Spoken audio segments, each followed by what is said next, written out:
Olá, pessoal. Hoje estamos aqui para mais um caso clínico, como eu faço. E hoje a gente vai conversar sobre expansão rápida da maxila conjuntor tipo RAS, tá? Em paciente na edição mista. Esse caso que eu trouxe aqui para vocês é um casinho clínico bem beabá, assim, faz parte realmente da minha rotina, da minha prática clínica. E eu vou trazer para vocês aqui, desde alguns pontos do diagnóstico da atresia da maxila, alguns pontos que a gente tem que considerar no planejamento, até, a execução do procedimento propriamente dito, tá? E o resultado, quanto tempo que eu deixo o dispositivo como contenção, enfim. Para quem está aqui de paraquedas, meu nome é Juliana Pereira Andriani, sou especialista e mestre em ortodontia, e hoje divido meu tempo entre a prática clínica e a docência. Eh, Tenho 20 anos de prática clínica, né, e grande parte desse tempo dedicada à ortodontia e ortopedia no paciente infantil. Então, quem quiser saber mais sobre o nosso trabalho, o nosso curso, acesse lá o ortopedlearning.com. Vou colocar até aqui um QR Code para os nossos cursos presenciais. Deixa eu ver onde é que tá aqui, ó. Aqui, para os nossos cursos presenciais, tá? Quem quiser dar uma olhadinha lá, as matrículas de 2025, as matrículas abrem em 2025 para o curso clínico para a turma de 2026, tá? É sempre assim, a turma tem início sempre no início do ano. Esse curso clínico é um curso de 10 meses, então quem tiver interesse, acessa lá a página dos cursos presenciais ou do curso online, enfim. Vamos conversar hoje sobre expansão rápida da maxila. Quem me conhece sabe como esse procedimento é comum na minha prática clínica. Em 2013, a gente teve a satisfação de ter os nossos trabalhos como capa do American Journal lá na época que eu estava terminando o mestrado, finalizando o mestrado. Foi um trabalho que a gente conduziu desde a minha especialização, foi o meu TCC na especialização em ortodontia, e depois acabamos dando sequência a esse projeto no mestrado, junto com o Maurício, que era o meu colega, no estudo clínico randomizado, comparando expansão rápida e lenta com disjuntor tipo RAS. Mas esse não é o motivo do nosso trabalho, só que estou querendo aqui reforçar para vocês que esse procedimento é um procedimento bastante comum na minha prática clínica, e que eu tive a oportunidade de executar com bastante frequência, ao longo de muitos anos. Então, de alguma forma, acho que, eu consigo discutir bem os aspectos desse procedimento, né, e talvez tenha algo aí para contribuir para a prática clínica de cada um de vocês. Vamos lá, então vou compartilhar aqui a tela para a gente começar do começo. Aqui. Vamos ver se eu consigo ver aqui. Ah, apareceu. Deixa eu só ver aqui, gente. Aqui é um casinho bem comum, ó. Mordida cruzada posterior, desvio da linha média. Deixa eu ver se eu vou colocar aqui em apresentações, para ver se eu consigo. Hum,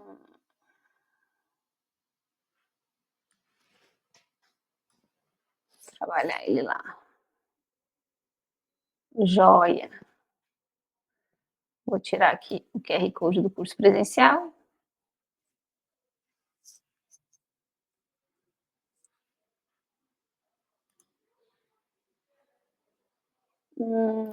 Caneta. Joia, gente. Então aqui a gente tem um paciente, 6 anos e 7 meses, tá? Que tem uma aparente falta de espaço para os incisivos laterais, certo? Tem uma mordidinha cruzada posterior, do lado direito, e um desvio da linha média inferior, certo? Ó, em relação à superior. Apinhamento anterior e inferior, leve, né? Aqui a gente tem uma relação canino tendendo à classe 2, e aqui também uma relação canino tendendo à classe 2. Vamos prestar atenção nesses aspectos, tá? Outra coisa importante que a gente observa aqui um palato profundo, uma maxila um pouquinho estreita, mas vamos avaliar os parâmetros clínicos um a um, para o diagnóstico da atresia maxilar transversal. Vamos ver se eu sumi aqui, né? Deixa eu me colocar aqui, porque fica melhor, né?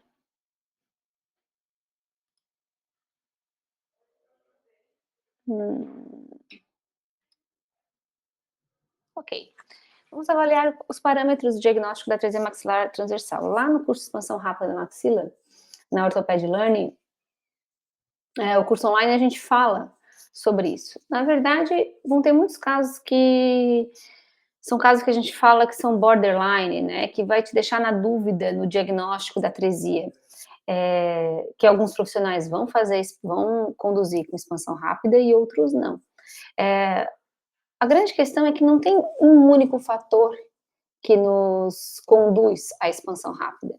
O diagnóstico da atresia maxilar, ele muitas vezes é definido por uma série de fatores, então um conjunto de fatores, né? E aí isso define o nosso diagnóstico e a nossa conduta terapêutica. Então eu costumo colocar lá que a gente tem 9 parâmetros assim que podem contribuir para o diagnóstico. A mordida cruzada posterior, então normalmente a gente está diante aí, nesse caso aqui a gente tem uma mordida cruzada posterior, a gente está diante de uma atresia da maxila, a relação de atresia é maxila, no sentido transversal, em relação à mandíbula, então é um arco em relação ao outro, é uma relação entre arcos.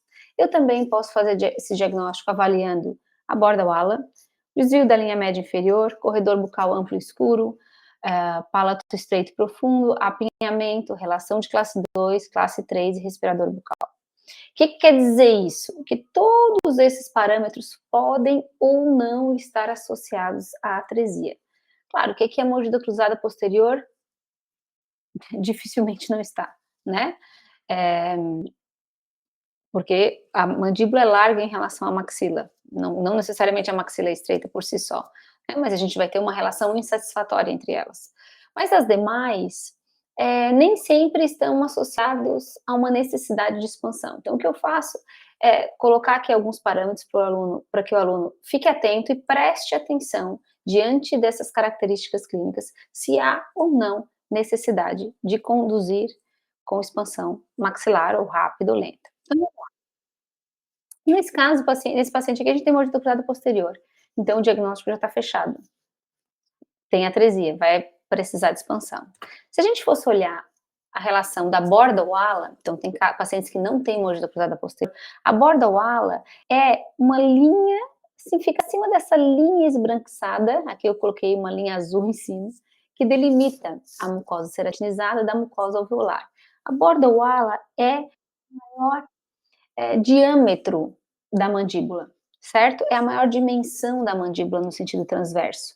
E ela normalmente está associada a esse torque que a gente tem no primeiro molar inferior, no arco inferior. A borda oval é característica do arco inferior e não do superior. Então ela delimita a mandíbula no sentido transverso. Quando eu olho para a relação da borda ovala, aqui, eu consigo olhar para a minha maxila e avaliar a relação entre as bases ósseas. Opa, vamos voltar aqui, ó. Certo? Então, ó, eu consigo ver que a minha mandíbula, ela está, quando eu olho para a borda ovala, ela está mais larga em relação à minha maxila no sentido transverso. Aqui do lado esquerdo não dá para ver muito bem. Vocês conseguiram entender como que a gente faz esse diagnóstico? A gente olha na relação posterior e entende a relação transversa entre os arcos. Eu vejo que a mandíbula é mais larga que a maxila, a base esquelética, certo? Então aqui borda ovala, eu também vejo que ela está insatisfatória. O check quer dizer identifiquei, certo? Não quer dizer que está correto. O desvio da linha média inferior. Aqui a gente consegue ver que o arco inferior ele está levemente desviado para a esquerda em relação ao superior. O desvio da linha média ele pode ser uma diferença de tamanho dentário, pode ser uma assimetria mandibular associada a outros fatores, mas nessa faixa etária é comum o desvio da linha média inferior estar associado o shift da mandíbula, né, o desvio mandibular, está associado a uma relação de tampa-caixa insatisfatória. É como se a mandíbula tentasse se encaixar naquela maxila e não encontrasse uma posição adequada, e isso faz com que ela desvie para um dos lados, numa acomodação dentoalveolar. Então, é comum a gente observar o desvio da linha média inferior associado à atresia da maxila. Aqui a gente tem um leve desvio, tá? Um leve desvio, mas vamos considerar como check, presente. Corredor bucal amplo e escuro. Nessa fase de dentição mista é difícil de visualizar, essa é uma característica que a gente utiliza mais para dentição permanente, né? Em ortodontia corretiva a gente utiliza esse parâmetro, mas aqui na dentição mista vamos colocar também como um fator é, a considerar, tá? Corredor bucal é essa dimensão aqui no sorriso, né? O quanto que a gente observa esse corredor amplo e escuro, ou o quanto que os dentes preenchem esse corredor na região posterior, intermediário, segmento intermediário e posterior. Então, como eu falei para vocês, aqui eu trouxe porque é um parâmetro que a gente pode avaliar, mas é um parâmetro principalmente utilizado para dentição permanente, tá? Palato profundo e estreito, e aqui a gente consegue identificar esse palato profundo, né, que parece que cabe só um dedinho aqui, ó, tá vendo? E o palato ligeiramente estreito, dá para observar essa característica, claro que a gente tem que treinar os olhos, mas procurem depois observar a imagem lá no final do tratamento, para observar como um palato amplo tem uma característica diferente dessa que a gente está visualizando aqui. Então, eu também vejo o palato. O apinhamento anterior superior também é uma característica clínica que nos indica a atresia da maxila, a falta de espaço, e aqui tem um pequeno apinhamento entre os centrais, isso não quer me dizer muita coisa, mas eu tenho sim falta de espaço para os incisivos laterais, clinicamente é perceptível. A relação esquelética de classe 2, isso porque aqui eu não tenho uma relação esquelética de classe 2, apesar de eu ter uma relação canino tendendo a classe 2,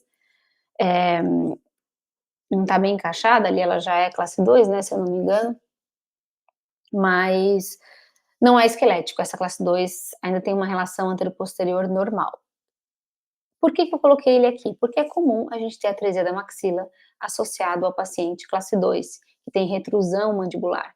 Então eu vou trazer um outro caso clínico aqui para vocês, para que a gente possa visualizar e identificar esse parâmetro, tá? Não é o caso, mas sempre que eu estou diante da classe 2, eu desconfio da atresia e avalio a necessidade de intervir ou não, tá? Na maxila, no transverso. E a relação esquelética de classe 3, que aqui também não é a situação, mas também é uma maloclusão associada, comumente associada à atresia, porque normalmente quando a maxila é pequena, no sentido anteroposterior, é comum ela ser pequena como um todo. E respirador bucal, opa, acho que a gente faltou o último aqui, faltou clicar no último. A classe 2 aqui, ok, classe 3, que não era esquelética, tinha até uma relaçãozinha de topo, ó, que tinha uma meia classe 2, né, aqui também, apesar de que os molares estavam em classe 1, não dá para identificar aqui, mas provavelmente sim, porque eu tenho praticamente um plano terminal aqui reto entre os molares descidos. E o último ponto ali é a questão do respirador bucal. A expansão rápida, ela não é o único procedimento ortodôntico, ortopédico, que tem um impacto na questão respiratória, mas é um procedimento que tem um impacto muito significativo na questão respiratória, então ele deve ser ponderado. Já recebi pacientes com indicação de expansão rápida para intervir nesse tipo de procedimento, para realização desse tipo de procedimento indicado por otorrinos, né? Mas, de qualquer forma, é importante a gente perguntar para os pais nessa questão respiratória, como é que, né, se a criança dorme bem, não dorme bem, enfim. Aqui eu deixei uma perguntinha geral, só para a gente se preocupar com esse aspecto, encaminhar para o otorrino quando necessário e, se for o caso, realizar a intervenção. Ou não realizar, enfim, problemas respiratórios também não é o tópico dessa aula de hoje, desse bate-papo aqui de hoje, mas também é um ponto a se considerar, tá? E quais exames complementares que eu solicito diante dessa característica clínica? O paciente dorme bem e não ronca aqui, ó. coloquei o relato, tá?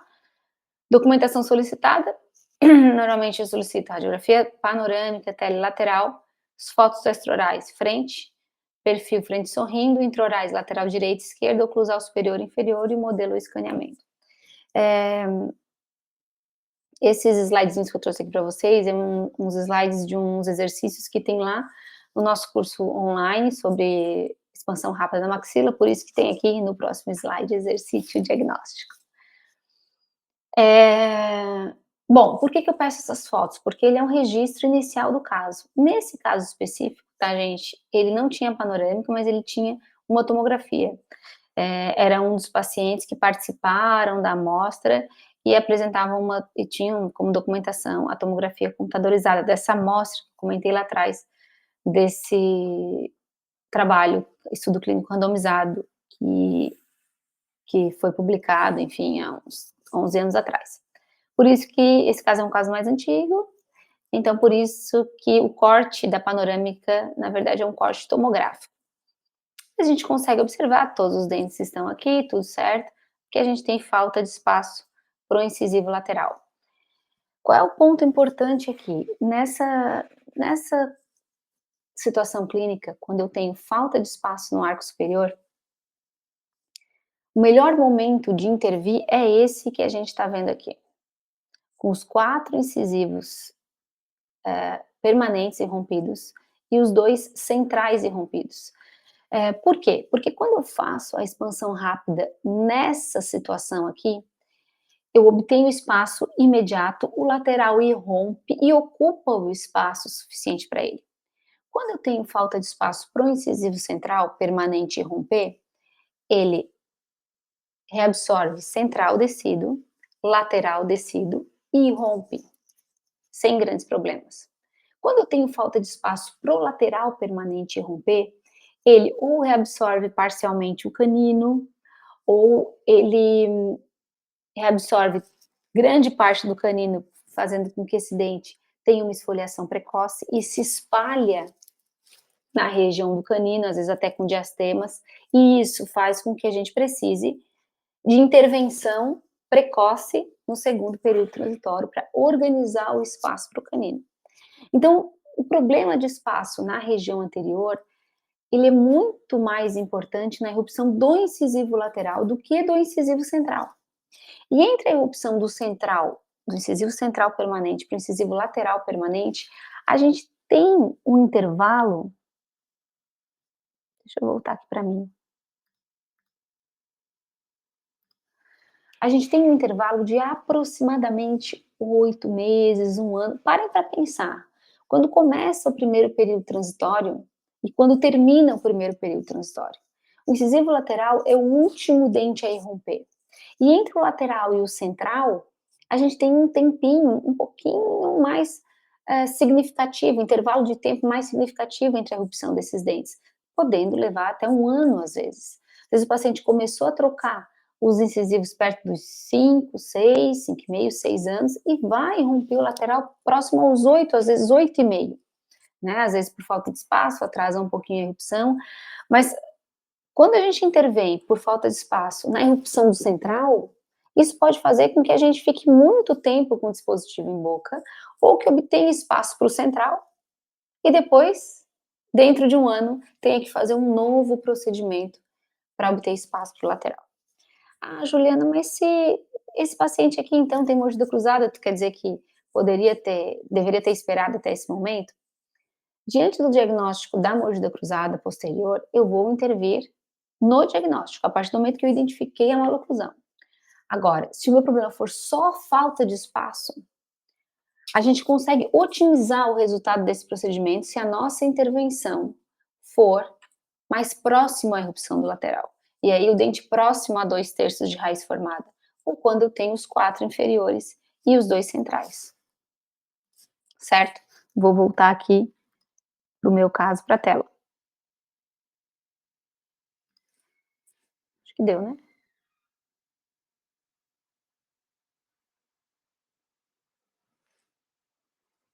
Hum, espera aí. Aqui. Agora deu. Tá, então essa é uma fase, favorável aí para intervenção em pacientes com problemas de falta de espaço, tá?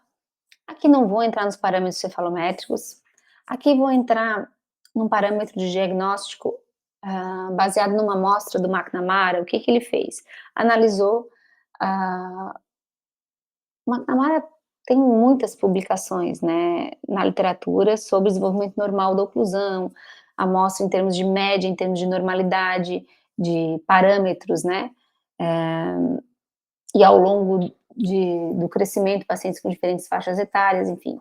E um deles mostra que pacientes que têm uma distância, dentição mista, distância transpalatal, menor ou igual a 30 milímetros, normalmente são pacientes que têm uma maxila estreita e apresentam falta de espaço para a erupção dos dentes permanentes. Então isso quer dizer o quê? Quem está nos acompanhando aí nos nossos vídeos de segunda-feira, de vez em quando eu trago algum estudo falando de prevalência, enfim. Esses índices, esses números, né, esses dados de prevalência, amostra, ou características que indicam a característica de desenvolvimento normal, elas são importantes para guiar o nosso raciocínio, né, diante daquele determinado problema ou daquela conduta. Então, pacientes em dentição mista que têm medidas transpalatal, ou seja, distância entre os primeiros molares menor ou igual a 30 milímetros, normalmente apresentam atresia da maxila, falta de espaço para os dentes permanentes. Isso pode me orientar naqueles casos em que eu fico em dúvida. Ah, será que eu faço expansão? Será que eu não faço? Será que... porque tem alguns casos que borderline que vão te deixar assim em dúvida em relação à conduta. Né? Será que essa intervenção ela é realmente significativa para aquele paciente ou não? Então a distância transpalatal pode te auxiliar nessas situações. O que é a distância transpalatal? Ela é a medida do ponto mais aproximado entre os primeiros molares permanentes. Não é ponta de cúspide, não é sulco principal, é a distância mais aproximada entre esses dentes, tá? O McNamara, inclusive, tem uma reguinha plástica, assim, que ele encaixa, a secretária vai encaixando, ele mostrou num slide uma vez no AO, no Congresso Americano, e achei muito interessante, mas nunca consegui reproduzir.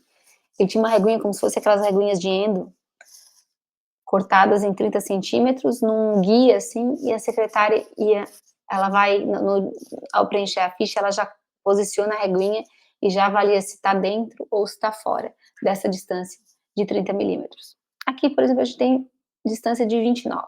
Como é que eu faço essa medida? Ou no modelo, eu utilizo um paquímetro, no modelo de gesso. Quando eu tenho modelo de gesso, vou trazer a minha tela aqui, vou trazer de novo aqui.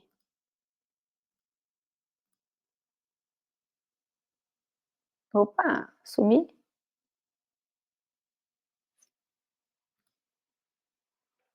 Pode ser aqui. Ou eu utilizo um paquímetro como esse, vou lá e meço no modelo de gesso, aqui eu tenho um modelo inferior, para exemplificar para vocês, e aí vou medir lá a distância transpalatal, ou no escaneamento, no modelo digital, eu pego lá o aplicativo e o software, né, o aplicativo fornecido pela radiológica, aqui no caso eu utilizo o meu scanner, eu uso o software do Serec para fazer essa medida, e aí tu vai medir lá a distância transpalatal X, e vai ter essa distância. Isso nos ajuda no diagnóstico, principalmente nesses casos borderline. Esse paquímetro aqui, gente, é um paquímetro que eu uso bastante na minha prática clínica, tá? Ó, um paquímetro manual, eu uso para medir alguns dentes, eu uso para medir incisivos, eu uso para medir o espaço para o incisivo lateral. Nessa situação clínica aqui, nesse caso, eu iria medir o espaço para o incisivo lateral, o espaço que eu tenho disponível, e ia quantificar isso durante o tratamento. Às vezes irrompe um lateral e não irrompe o outro. Como eu sei que a tendência é os dentes serem homólogos muito similares, eu meço o 22, por exemplo, e já estimo quanto que eu ainda preciso de espaço para o 12. Isso, o paquímetro, ele é uma ferramenta, não posso dizer para vocês que eu uso todo dia, mas eu uso com bastante frequência, tá? Tanto para medir, fazer medidas em boca, como para fazer medidas fora da boca. E eu gosto desse paquímetro metálico, porque ele tem uma boa precisão. Às vezes eu tenho que avisar a criança que não vai espetar, assim, porque dá uma espetadinha, se encosta no lábio, ela se assusta, já aviso que é só uma reguinha e com tranquilidade eu consigo fazer essa medida. Vou até colocar para vocês aqui o link do paquímetro, deixa eu ver onde é que tá, aqui, tá? Do paquímetro que a gente tem lá na Dental Ortoped, que é na verdade, a Dental Ortoped, ela é um braço do Ortoped Learning, e ali eu tenho alguns itens, alguns materiais que eu trago para os alunos dos cursos online e dos cursos presenciais. Então, quem tiver interesse nesse tipo de paquímetro, esse aqui é um paquímetro de 7 na verdade ele vai até 9, tá? Ele mede aqui até 7, mas ele tem até 9. Ó, tá? Quem tiver interesse nesse tipo de paquímetro manual aqui, dá uma conferida lá no link e eu acho que vale a pena. Vamos voltar aqui. Ok, então a medida transpalatal a gente pode utilizar, já conversamos sobre isso. Então, a partir daí, eu estabeleço o meu quadro de problemas e soluções. Aqui coloquei, bem simples, né? Mordida cruzada posterior, vou fazer expansão maxilar. E aqui nós vamos conduzir com expansão maxilar rápida. Apinhamento anterior superior, expansão maxilar, apinhamento anterior inferior, que é leve, vou acompanhar, certo? Desvio da linha média, poderia ter colocado aqui, tá? Apesar de ser pequeno e pouco significativo, poderia ter colocado. Planejamento. Como fazer o planejamento? Primeiro, em relação a estimar a quantidade de abertura do parafuso expansor. Gente, assim, hoje eu não meço e estimo essa quantidade de abertura em todos os pacientes, não, tá?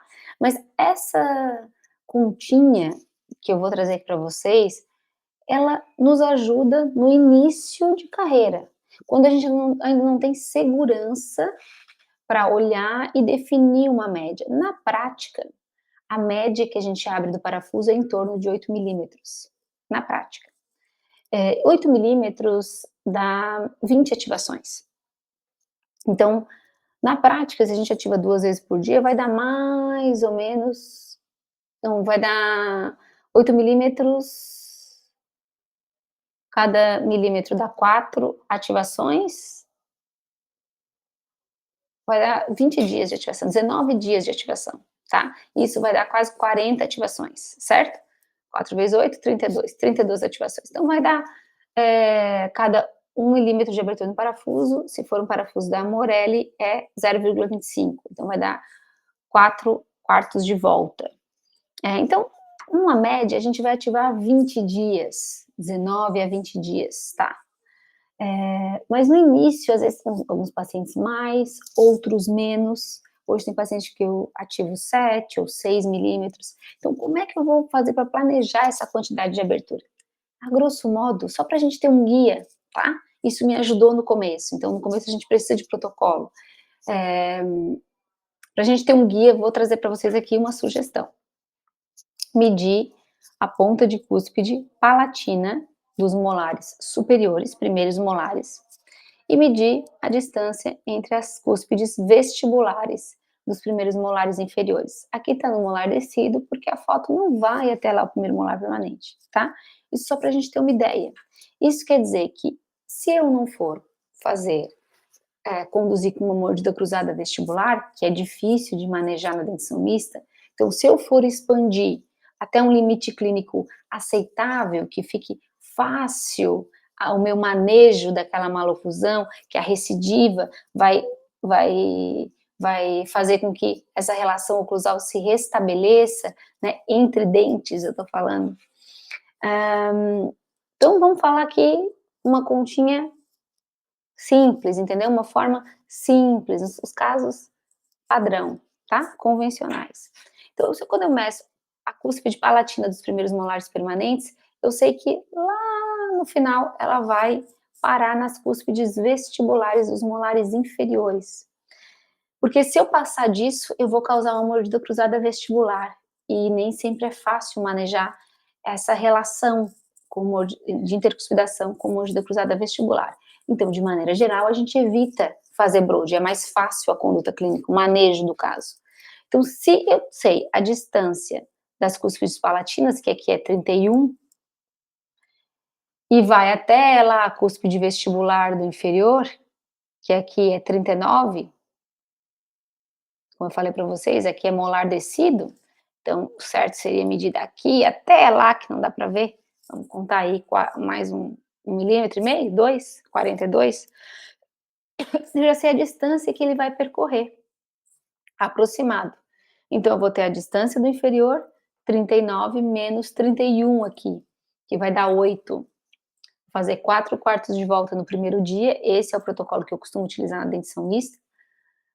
Eu faço 2 no consultório, espero 15 minutos para essa força se dissipar, converso com a mãe, oriento o protocolo, a mãe senta, faz mais um, mais ou menos nesse período de tempo, e depois no final do dia ela faz outro, então dá uma volta completa no primeiro dia, 4 quartos de volta. E aqui, previsão de expansão, 18 dias, porque nossa continha aqui estava em 8 milímetros. Então, eu fiz 1 milímetro no primeiro dia e sobrou 7 milímetros para os demais dias. Tempo de tratamento estimado é 6 meses. Normalmente é o protocolo que eu utilizo para expansão rápida. Protocolo de ativação e mais tempo de estabilização, que é em torno de 6 meses. Ah, Juliana, mas o fulano usa só 3. Gente, a partir do terceiro para o quarto mês, a gente já tem conteúdo mineral na sutura, osso, né? Já tem osso na sutura. Normalmente a gente espera um pouquinho mais, porque a gente aguarda toda a adaptação neuromuscular. Então eu não quero só osso na sutura, eu quero correção da minha simetria, eu quero que a maxila segure aquela bochecha lá para permitir uma verticalização dos dentes inferiores, eu quero otimizar a minha resposta. Ah, Juliana, mas tem gente que deixa 12 meses que substitui por uma placa removível. Ok. De maneira geral, eu não conduzo dessa forma, tá? O protocolo de contenção, ele não é bem sedimentado na literatura. Eu faço expansão rápida por 6 meses, removo o disjuntor, então sobrecorrige um pouquinho, removo o disjuntor e deixo a relação oclusal recidivar e se restabelecer. A gente pode discutir isso em outras situações. E entrega um mapinha de ativação. O mapa de ativação é um mapinha onde tem o check dos dias, todos aqueles dias que eu estimei para a mãe. Vou fazer orientações de higiene, outra hora a gente pode conversar sobre isso, solicitar que o pai vai ativar, isso aqui é importante, pedir para quem for ativar o aparelho estar nessa consulta de instalação, porque senão às vezes vem a mãe, quem vai ativar o pai, ou vem a avó, e não dá certo. Aí a gente vai chamar o paciente na consulta de controle, de retorno na primeira semana, e acaba não ativando, viu que não ativou o que era necessário. Então toma bastante cuidado com isso, tá? E aqui está o meu paciente, o Lucas, no final do tratamento, 6 meses após. Olhem como o lateral irrompeu bem bonitinho ali, ó, certo? Quando eu trabalho nessa fase, desculpa pessoal, eu otimizo a minha resposta. E observem aqui como a classe 2 de canino encaixou em classe 1. A relação antero-posterior ela é muito influenciada pela relação transversa. Quando eu corrijo a dimensão transversa, a mandíbula encaixa e consegue expressar o seu potencial de crescimento. Isso de maneira geral. Aqui dá para ver bem no dia que eu tirei o disjuntor, ó. Removi o disjuntor. Olha aqui, aqui sim eu tenho um arco amplo, né?